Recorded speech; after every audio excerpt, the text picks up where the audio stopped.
The fluorescent lights buzzed faintly in the crowded lobby, casting a sterile glow over the worn linoleum floor. Daniel Harper sat hunched in a plastic chair, his calloused hands gripping a crumpled resume. His tie, borrowed from a neighbor, hung slightly askew, and his scuffed shoes betrayed the miles he'd walked to get here.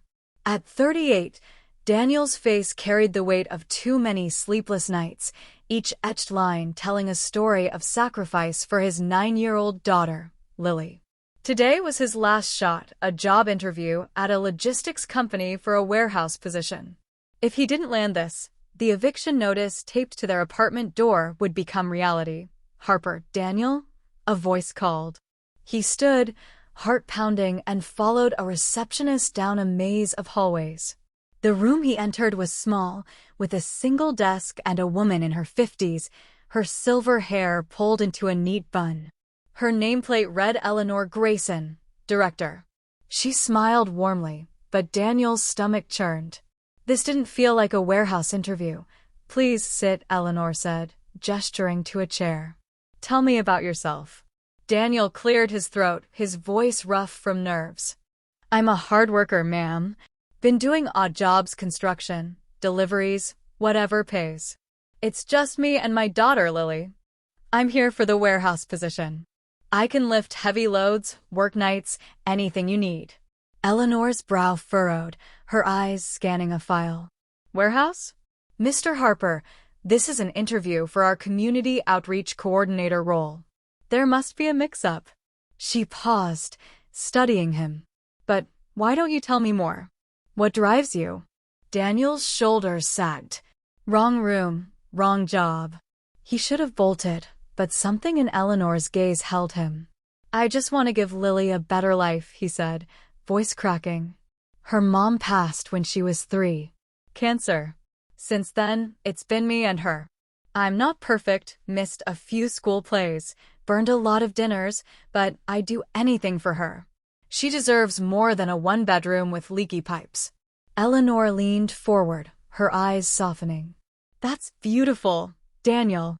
Tell me, have you ever done anything for others, something selfless?" He hesitated, then chuckled faintly. "Not sure it counts, but I used to volunteer at a food bank back in 2010, before things got tough. Me and Lily's mom, we'd pack boxes for families. Felt good, you know? Helping folks who were struggling like us." Eleanor's face changed, her eyes widening. She reached for a worn notebook on her desk, flipping through pages yellowed with age. 2010, food bank, she murmured. Then, in a voice barely above a whisper, she said, "I've been waiting since 2010. Daniel blinked. "Ma'am?" She closed the notebook, her hands trembling. "In 2010, I was at my lowest. My husband had left, my son was in trouble, and I'd lost my job. I went to a food bank, humiliated, thinking I'd failed my family. A young man handed me a box of groceries, no judgment, just a smile. He said, 'You're gonna be okay.' Those words kept me going. I never forgot him. I wrote about it here." She tapped the notebook. "I've been looking for that man ever since, to thank him." Daniel's mouth went dry. He remembered that day, handing out boxes, trying to make people feel seen. But he couldn't be sure it was her. I don't know if that was me, ma'am. I helped a lot of folks."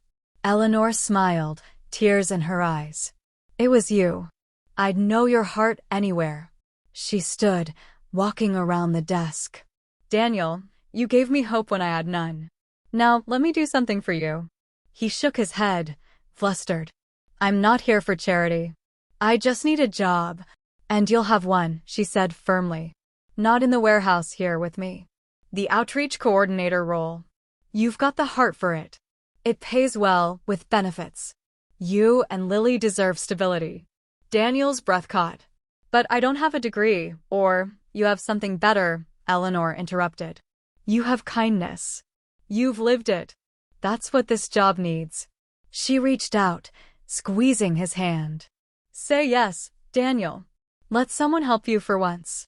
The room blurred as tears welled in his eyes. For years, he'd carried the weight alone, believing no one saw his struggle.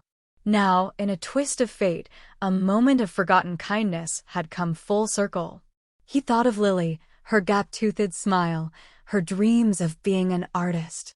This job could mean school supplies, a better home, a future. Okay, he whispered. Yes, Eleanor beamed. Welcome to the team, Daniel.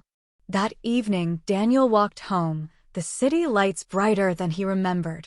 When he opened the apartment door, Lily ran to him, her crayons scattered across the floor. Daddy, did you get the job? He knelt, pulling her close. Yeah, kiddo. I got something even better.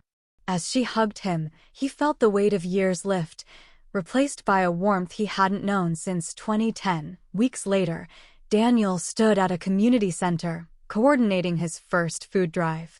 Volunteers bustled around him, packing boxes for families.